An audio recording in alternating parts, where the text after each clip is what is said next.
Okay, today we're going to have a look at 6F, sketching graphs again, but this time we're talking about going horizontally. Now, as you can see there, I've already drawn up a grid, so if you'd like to press pause and catch up to me, please do so. Okay, so for the first one on here, the hint here is that when we go horizontally, it's possibly easier to sketch the original one first. But first of all, we need to work out what the amplitude and the period is. So if we look in front of the sine or the cos, we can see that the amplitude of this one is 1/2.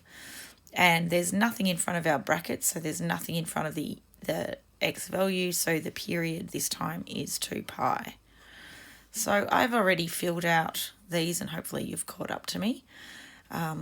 So we're going from 0 to 2 pi. So because the amplitude is 1/2, instead of putting 1 here, I'm going to put 1/2. And it also means, of course, that we go down to -1/2. And I'm just going to quickly sketch a normal sine graph, which you can all do too on yours. Oh, that's not normal. Sorry.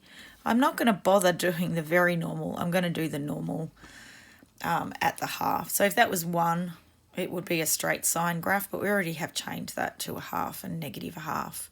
Okay, so moving on from there, we've taken care of the 1/2 and we've drawn a sine graph. Now it says minus pi on 3, so that means we want to go to the right pi on 3.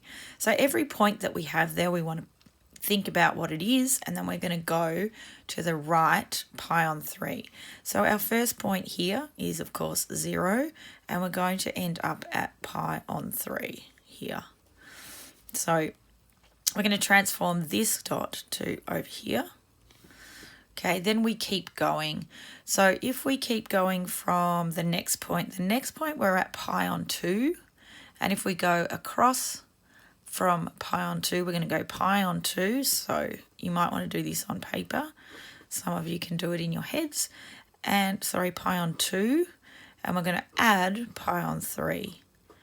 Okay, which is, this is going to be, so we need to change it to 6.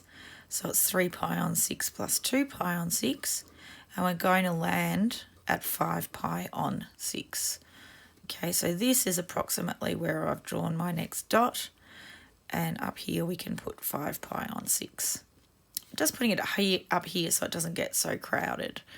All right, so then our next point there is pi, and we're going to go across pi on 3 from there, and we will land here. Oops, now hang on, no, that needs to go up there, sorry.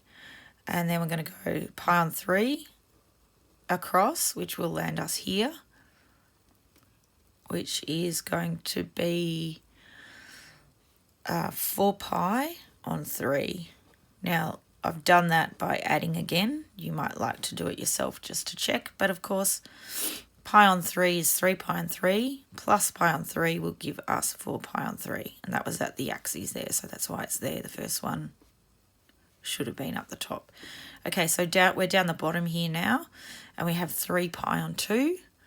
If we add 3 pi on 2 plus pi on 3, you might like to do this somewhere, you get 9 pi on 6 plus 2 pi on 6, which is 11 pi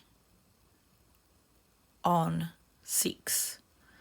So our next one is going to be adjacent to down here, but our dot will come down here, and as we just said, that's 11 pi on 6. And our last one that we have is 2 pi, so 2 pi plus pi on 3 will give us 7 pi on 3. And I'll just do that one here because I haven't done them all because I haven't had room, but it's just adding fractions. So 2 pi plus pi on 3 is equal to 6 pi on 3 plus pi on 3, which is what gives us our 7 pi on 3. So up here we have 7 pi on 3. Okay, so from that point we should be able to draw our final sine graph.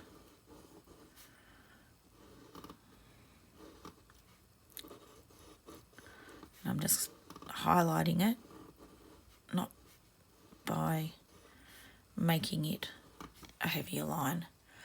Now you should, when you get to do these, or even now, you should be having a look and making sure it makes sense to you. So it's a half, so it goes up to a half and down a half. It's a normal period, so we're going from 0 to 2 pi, and we're shifting it a third of the way to the right. So there's our original one. Yep, it looks like we've shifted it a third to the right. Now, because it doesn't say a range, you can just leave it like that. Okay, so the question says graph for one cycle. That is one cycle. If you kept going, you're doing too much, or you kept going here, you're doing too much, and you don't have to shift it back unless it says that the range is between 0 and 2 pi, then you have to shift it back, which we will do a little bit later. Okay, so the next one we have here, I've also drawn a grid. If you would like to start by drawing that grid, you can press pause. So the amplitude for this one, there's nothing in front of the cos, so the amplitude is just 1. And the period, there is a 2 in front of the bracket. So we know that period is calculated by 2 pi on n, so it's 2 pi divided by 2. So our period in this case is pi. All right, so what you've seen here, I've got my pi, so I'm going to go 1, 2, 3, 4. And this time we just go to pi. So we're going to halve what we've got and fill in the rest. So this will be pi on 2. So this will be a quarter of that, which is pi on 4. And of course this is 3/4, which is 3 pi on 4. Okay. So we've taken, oh, sorry, my pencil. We've taken care of the 2 by the period. And, oh, pencil's going to stuff up now. Sorry. Oh, so is this one? All right, I'm going pen. Sorry. Where was I at? Okay, so we go to pi. We've put them into quarters. So now if we draw the original cos graph, we need to look up here. Our amplitude is 1. So we're going to fill in 1 and -1. Okay, so our normal pi graph goes like this. Sorry, cos graph goes like this. Okay, that's all something that we can see. So we've taken care of amplitude, that's gone. We've drawn a cos graph, and we're only on pi, which has taken care of the 2 in front of the brackets. So the next thing we want to do is we want to go to the left, pi on 4. Now the way I've chopped it up is in quarters. So this one is actually easier than the one before. So we are going to go back a quarter here, next point back a quarter, next point on the graph back a quarter, next point on the graph back a quarter. From that, if you start drawing it in, this is what we want. And it's a nice easy one that you can just go back down to there. You know where it's going to fall. Now I'm just going to make that a little bit more dense with my marker, so it will show that we have given one cycle of this graph.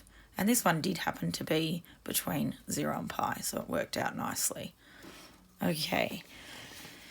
Now, what I was talking about before is if you are given the actual figure that you need, the amount that you need to keep it in. So we need, the domain here is between 0 and 2 pi. Okay, so we are going from 0 to 2 pi. So I've already chopped mine up. And let's have a look at what we've got. So the amplitude here, there's nothing in front of the sign. So our amplitude is just 1. And our period, again, there's nothing in front of the bracket. So our period is a normal 2 pi. So I'm going to fill those in with our graph that we've made. So this will be 2 pi, pi, pi on 2, and 3 pi on 2. Sorry, 3 pi on 4.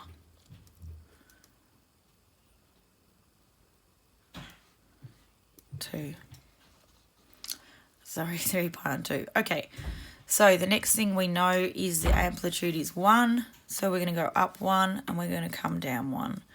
And it is just a normal sine graph. So far we're happy. The only thing that's different is between 0 and 2 pi, which we have satisfied at this point. So we are going to draw our normal sine graph, just lightly underneath. And from that, we have taken care of the domain. We have drawn a sine graph. The last thing we have to do is go to the right pi on 4. Okay, so that's like a quarter of the way. And we have separated these into halves. So you think about where you want to go from here. So if this is half, we have to go, this is pi on 2, we want to go pi on 4. So it's pretty easy, this one too. So we're just going to go pi on 4 across to the right. So this one's going to come halfway across. This one will come halfway across. And again. Now, thinking that we could draw this, so let's draw what we have there and see what our problem is or what we still need to do. Okay, so this is looking pretty good, but it does say that we need to go in between 0 and 2 pi. So we're going to bring that up as if it's going to go there, and we're going to take that down as if it's going to go there. But the problem being at this stage is that we need to label our end points that we have there. So at the moment, we don't have this point and we don't have this point. Okay, so we need to find our n values. So the n values, so for here, this is when x is equal to 0, and this is when x is equal to 2 pi. So we're going to put that information in. So first of all, we can go f of 0 is equal to sine, looking back here at the actual question, sine 0 minus pi on 4. Okay, which is the same as sine of negative pi on 4. Now we know that's the same as, sorry, my paper was down, negative sine pi on 4. And if we look at our exact table of values, you will work out, you'll be able to see that this is negative root 2 on 2.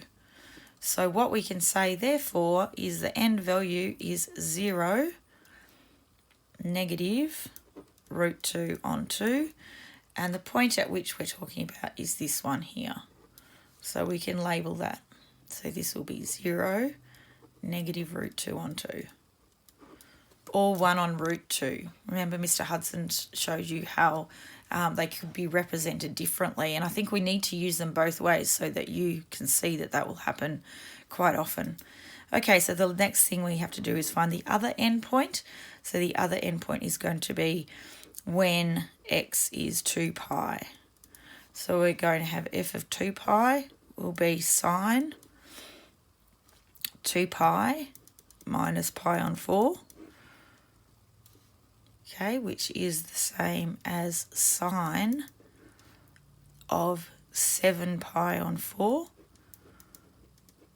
Okay, now whereabouts is that in our quadrants? So 7 pi on 4 is going to be down here. Okay, and it's the same value in here as negative pi on 4. Okay, so that's what you've learnt at the very start of the chapter. All right, so it's going to be the same as negative, because all stops to city. So this is C, so everything else is negative in that quadrant. So the same as negative pi on 4. Now, if you look up that in your exact values or know from the one before that it's the same value. All right, so that's going to give us negative root 2 on 2 as well. So the end point here is going to be not 0 this time, but 2 pi and negative root 2 on 2. Okay, the last one in this page, so the last one for 6F. Let's have a look at this. So the period that we have here, there's nothing in front of the cos, so it's a period of 1, and nothing in front of the brackets. Sorry, period, amplitude of 1 and nothing in front of the brackets. So the period is in fact 2 pi still. But we also have put a big plus here. What else can we see there? We can see that it needs to be reflected. Okay, so reflection, okay, in the y-axis. All right, so if we need to reflect, we've got to think about that. So first of all, I'm going to have a look at where we're going to and from as well. So that's why my cross is in the middle there. Oh, sorry about the shadow.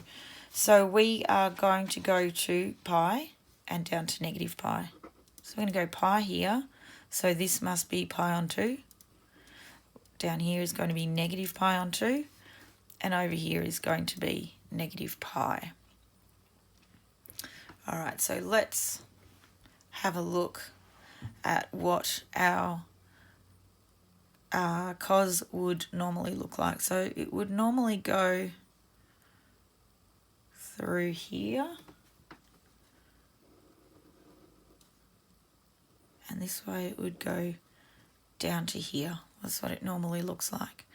So the first thing probably to do there is that we need to reflect it. Okay, so we're going to reflect what we have shown there already. So this becomes up here.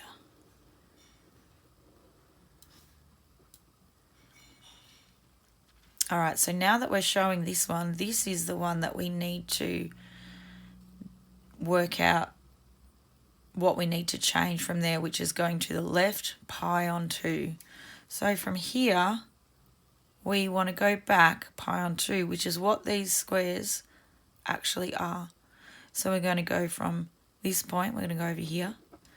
From this point, we're going to go to here.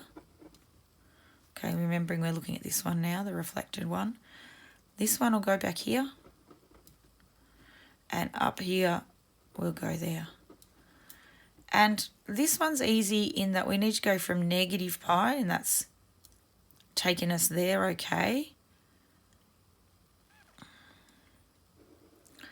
And if we draw that, we can in fact go this one as well, or we can see what it's going to look like. Oh gosh. So this is going to be coming through here, up, and then it will finish down at pi. Now, just for some further clarifications, you can check this, okay? It's not something that you'll do a lot of the time, but you might want to check your working.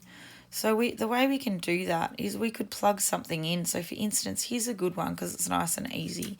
If we say when x is equal to pi, okay, now we know that when x is equal to pi by our new diagram, or new graph, it should be equal, this graph should be equal to 0.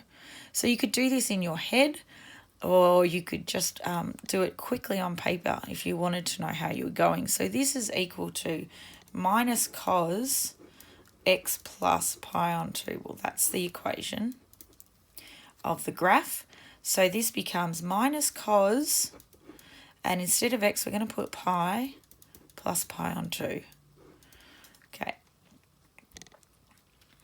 Now, this is the same as minus cos of 3 pi on 2. Now, you know where that is. Where is 3 pi? Where is 3 pi on 2? Okay, so it's all the way around here. So it's down, it's this line. What is cos at this value? Remembering coses at this point. Cos is across, so it's like the x value. So cos is 0 at that point. So there you go. cos will equal 0. So you've just proven that on your new graph, you should have the point pi 0.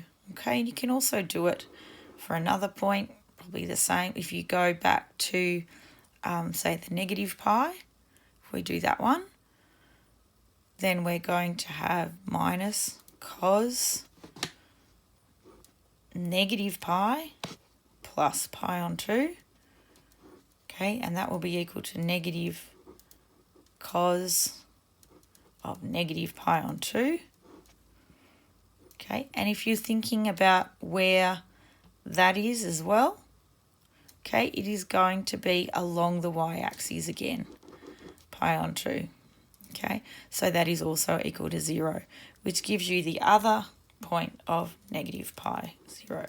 Now, this is not something that you'll need to do or they'll ask you to do. It's just more clarification of how you get this graph. Okay, that you could do it this way and get the points. And in fact, we will be doing more of that in the next exercise. So that is 6F.